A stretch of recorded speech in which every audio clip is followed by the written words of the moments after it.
This video was sponsored by Caseta by Lutron.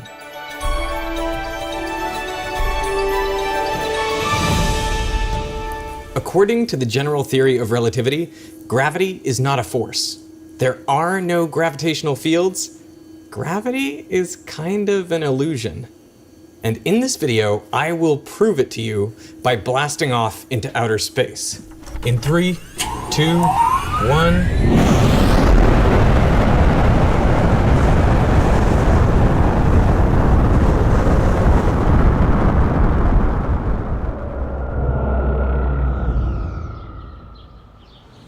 Albert Einstein said the happiest thought of his life was imagining a man falling off the roof of a house. What made Einstein so happy about this wasn't Schadenfreude. It was the realization that this man, while he was falling, wouldn't feel his own weight. He would be weightless. And anything he dropped on his way down, well, it would remain stationary relative to him, or moving in uniform motion. The whole situation would be just like if you were in deep space, not near any large masses, with your spaceship at rest or coasting along at constant velocity. Here, you would feel no weight. Objects would remain stationary relative to you, or if you give them a push, they would move in a straight line at constant velocity.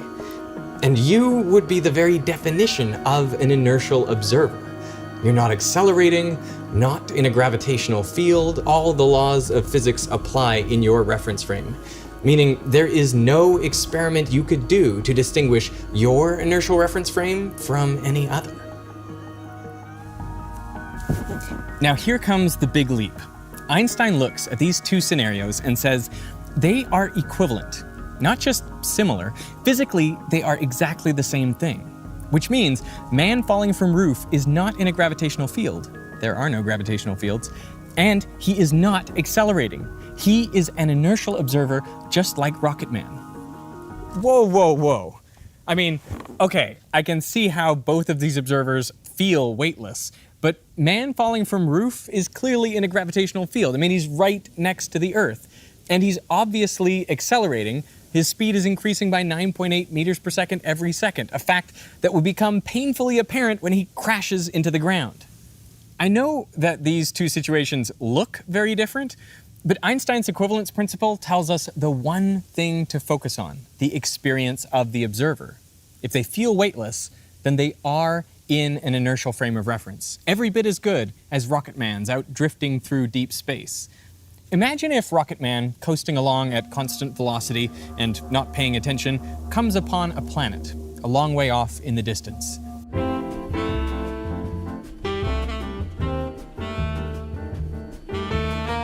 An external observer might notice that the path of the rocket bends ever so slightly towards the planet. But inside, Rocket Man would remain oblivious. He feels no force, experiences no acceleration. As the rocket gets closer to the planet, it goes faster and faster. But Rocket Man still feels weightless. For him, nothing has changed. So where on this journey would you say the frame of reference changes from inertial to non-inertial? An onboard accelerometer would never even register a blip. He has continued on his inertial path through space-time. So the logical conclusion is his frame of reference is inertial up until the instant he crashes into the planet.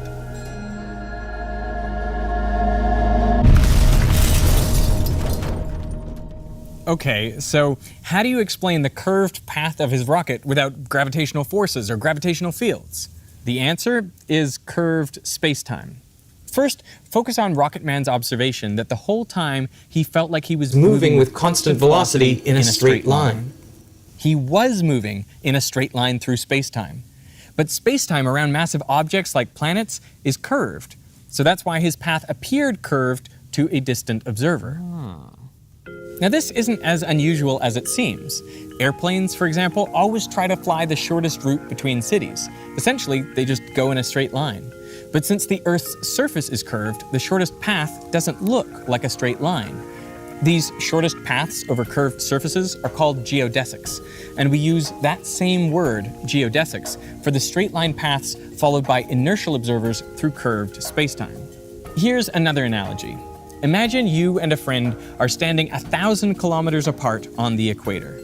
Now you both set off due north. Over time, you will come closer together, ultimately bumping into each other at the North Pole. It's as though there was a force pushing you together. But you didn't feel a force, and your friend didn't feel a force. Gravity is just like that force. It doesn't actually exist. The real reason for you coming together was that you were both on straight paths, geodesics, on a curved surface. Astronauts on the space station are weightless. That means they too are inertial observers traveling on a geodesic. But the Earth curves space-time around it, which is why their straight-line path appears as a helix. It only looks like a circular orbit if you forget the time dimension. Don't forget, we are all moving through space and time. Space-time. This is the standard bent sheet analogy for curved space-time. But I think this demo is misleading. It allows you to fool yourself into thinking you understand general relativity when the intuition you're actually drawing on is just that objects like to fall towards the middle of a well due to the gravitational force. But in general relativity, there is no gravitational force. What you should be thinking about is objects traveling on a straight line path through space-time. It just so happens that space-time is curved around massive objects, so that straight line path doesn't look like a straight line. Matter tells space-time how to curve, and space-time tells matter how to move. Now let's go back to deep space. What happens if you turn on the rocket thrusters and accelerate at 9.8 meters per second squared? Well, someone outside would see all objects remain stationary, while the floor of the rocket accelerates into them.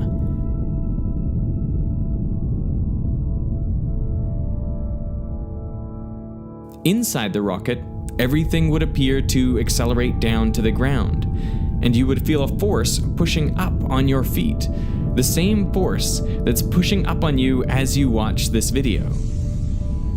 This situation feels exactly the same as being at rest on the surface of Earth. Because we are at rest on the surface of Earth. Now I want to ask you, are you watching this video in an inertial frame of reference? Well, do you feel weightless? No. So you are not an inertial observer. Your situation is exactly the same as someone accelerating on a rocket ship in deep space. And let me be clear, I don't mean that being at rest in a gravitational field is like accelerating in a rocket. I mean it is the exact same thing. You are accelerating and there is no gravitational field. Gravitational fields do not exist.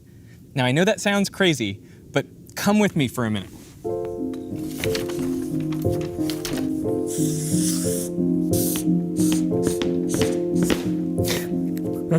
This is you. In standard Newtonian physics, we draw your weight force, the force of gravity pushing you down, and the normal force from the floor pushing you up. We say these forces are equal and opposite, so there's no net force on you, so you are not accelerating. But in general relativity, gravity is not a force. You have no weight, so the only force on you are these normal forces pushing you up. So you are accelerating upwards, but I'm not moving up. Relative to what? Relative to the flip chart and the floor and basically everything in this room. But all of those things are in your frame of reference, which you know is not inertial. Relative to everything in my rocket ship, I'm not accelerating. What you need, if you really want to measure your acceleration, is someone in an inertial frame of reference, like the guy who fell off the roof. And he would see you accelerating up at 9.8 meters per second squared. I think what this shows is that what an acceleration really is it's a deviation from a geodesic. You can't follow a straight line path through space-time because the floor prevents you from doing that. It applies a force upwards on you, so you're accelerating up. But if I'm accelerating up, and so is everyone else around the world, and presumably the whole surface of the Earth, then shouldn't the Earth be expanding? No. It is possible for you to be accelerating even though your spatial coordinates are not changing. I will show you one equation from general relativity. This says that the second derivative of your position with respect to time is equal to your acceleration, that's just f on m, and if you were in flat space-time, well, this is exactly what you're saying. If you're accelerating, your spatial coordinates have to change. But you're not in flat space-time. And this term is related to the curvature of space-time, and this is your velocity through time squared. You don't have to worry about the details here. The point is, your position can be not changing. This can be 0, which means your acceleration must be exactly equal to this curvature term times your velocity through time squared. So in curved space-time, you need to accelerate just to stand still. A lot of this may seem more complicated than Newtonian physics, but one classical mystery looks a whole lot simpler in general relativity, which is why all objects fall at the same rate. Now, I have made a number of videos on this topic, and I would always give the standard Newtonian explanation. The only force on a free-falling body is its weight, g mm on r squared, which equals its mass times acceleration. You can cancel the object's mass on both sides of the equation, hence all objects will have this same acceleration. The mystery is why we could cancel these two m's. The one on the left was gravitational mass, the property of an object that creates and experiences a gravitational field, while the m on the right is inertial mass, a measure of resistance to acceleration. Why should these two conceptually different properties be numerically identical?